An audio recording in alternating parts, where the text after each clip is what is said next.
Radhe Radhe friends, जय श्री कृष्ण। आप सभी को जन्माष्टमी की हार्दिक बधाई। जन्माष्टमी के दिन सुबह से लेकर शाम तक हमें पूजा कैसे करनी है, यही बात हम आज इस वीडियो में जानेंगे।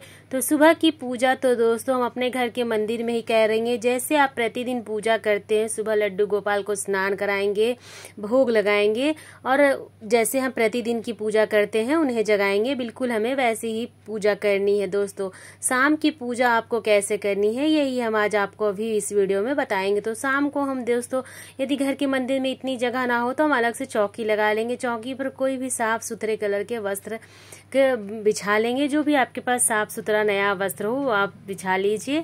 इसके बाद हम लड्डू गोपाल का झूला तैयार करेंगे। थोड़ी सी हमने यहाँ पर डेकोरेशन की है, लाइट वगैरह बलून वगैरह लगाए हैं। जन्माष्टमी है, कृष्ण जी का जन्म का दिन है, तो थोड़ी सी हम अलग से तैयारी कर लेंगे। यहाँ झूले पर हमने कान्हा जी को बैठाया है, आप चाहे तो आसन पे भी विराजमान कर सकते हैं। इसके बाद हम एक खीरा रखेंगे और 1 रुपए का सिक्का रखेंगे। तो शाम को आपको 7 बजे के करीब ये सभी चीज़ें करनी है। दोस्तों जब आप संझा बाती करते हैं उसके बाद हमें ये सभी चीज़ें करनी है।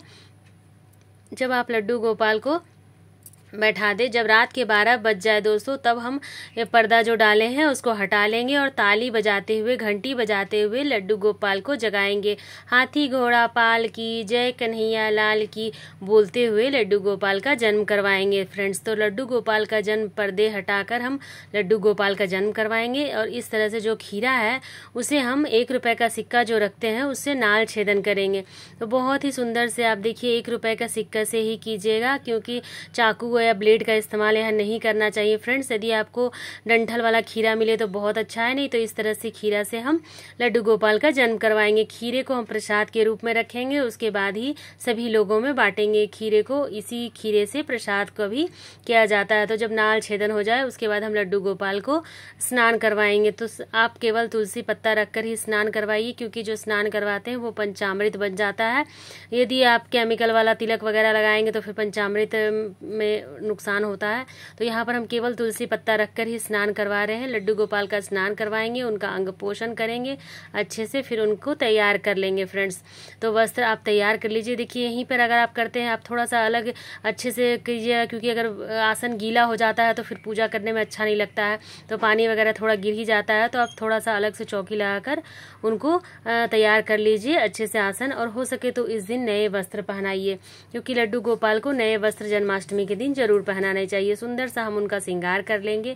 उसके बाद आप चाहे तो उन्हें झूले पर विराजमान कर दीजिए डायरेक्ट, नहीं तो आसन पर रख के पूजा कर सकते हैं। उसके बाद आप झूला पर बैठाइए।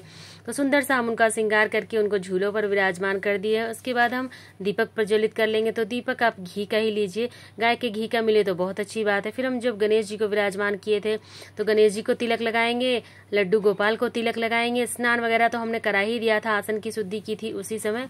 फिर हम भोग लगाएंगे। तो भोग में आप धनिया, पंजीरी, फल का, माखन, मिश्री का भोग जरूर लगाइए। गणेश जी को हम अलग से भोग लगाएंगे, लड्डू गोपाल को अलग से भोग लगाएंगे, क्योंकि गणेश जी को तुलसी पत्ते के साथ भोग नहीं लगाया जाता है। और लड्डू गोपाल को जो भोग लगाएंगे हम, उसमें हम तुलसी पत्ता जरूर डालेंगे। तो लड्डू गोपाल को हो सके तो 56 भोग लगाए जाते हैं, नहीं तो कम से कम ये 7 भोग तो आप जरूर लगाइए, जिसमें शहद, माखन, मिश्री, दूध, धनिया, पंजीरी और मिठाई, ड्राई फ्रूट्स का भोग लगाना जरूरी होता है फ्रेंड्स। वैसे तो आपके पास जो भी भोग अवेलेबल हो आप वही कीजिए। पूजा श्रद्धा दिल से की जाती है, सामग्री से नहीं। आपके पास जो भी हो आप उसी से पूजा कीजिए। इसके बाद हम फूल पहले ही समर्पित कर चुके थे। दीपक की भी हम थोड़ी सी पूजा कर लेंगे दोस्तों, दीपक की भी हमें साथ साथ पूजा कर लेनी होती है। फिर हम धूप दिखाएंगे, तो सुगंधित धूप आप जरूर जलाइए फ्रेंड्स। धूप दीप दिखाकर हम बहुत ही सुंदर से प्रेम पूर्वक लड्डू गोपाल की आरती करेंगे। तो आरती करने के लिए आप चाहे तो कपूर जला सकते हैं या फिर इसी दिए को ले सकते हैं। भोग समर्पित करने के बाद जल जरूर समर्पित करना है दोस्तों, तो जल जरूर समर्पित कीजिए। आप चाहे लोटे में जल समर्पित कीजिए, फिर अलग से गिलास समर्पित कीजिए, लेकिन लड्डू गोपाल को जो भी चीज़ आप समर्पित कीजिए उसमें तुलसी दल जरूर डालिए। उनके जल में, उनके फूल में लड्डू गोपाल को भी आप अलग से तुलसी जरूर डालिए। और जन्माष्टमी के दिन तुलसी नहीं तोड़नी चाहिए, तो आप एक दिन पहले ही तोड़ के रख लीजिए, जल में रख दीजिएगा, तुलसी बिल्कुल हरी रहेगी। तुलसी के बिना भगवान नारायण कोई भी भोग स्वीकार नहीं करते हैं, इसलिए आप तुलसी के दल जरूर डालिए। फिर हम लड्डू गोपाल को उनकी सबसे प्रिय चीज उनकी बांसुरी देंगे। तो हो सके तो आप नई बांसुरी लाइए, नहीं है तो पुरानी बांसुरी को भी आप रख सकते हैं, लेकिन बांसुरी आप पूजा में जरूर रखिए। फिर हम आरती करेंगे। करेंगे। तो आपको आरती आती है तो ठीक है, नहीं आती है तो आप आरती को इसी तरह से घुमाते हुए क्लॉकवाइज आप आरती कर सकते हैं। आरती करने के बाद हम हाथ में थोड़े से अक्षत लेंगे, फूल लेंगे और जन्माष्टमी की कथा सुनेंगे। यदि आप व्रत करते हैं तो भी, नहीं करते हैं तो भी कथा आप जरूर सुनिए। जन्माष्टमी की कथा हमें जरूर सुननी चाहिए फ्रेंड्स।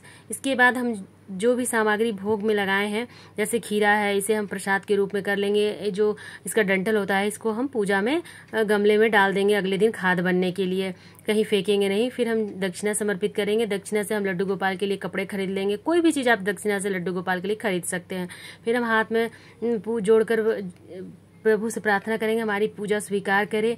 और सबसे लास्ट में हम लड्डू गोपाल को झूला झुलाएंगे। तो घर के सभी सदस्य लड्डू गोपाल को झूला जरूर झुलाइए। झूला झुलाने से घर में कभी भी वंश की कमी नहीं होती है, वंश की बढ़ोतरी होती है। इसलिए लड्डू गोपाल की पूजा जन्माष्टमी पर जरूर करनी चाहिए और उन्हें झूला हर एक सदस्य को झुलाना चाहिए। राधे राधे फ्रेंड्स, फिर मिलते हैं अगले वीडियो में।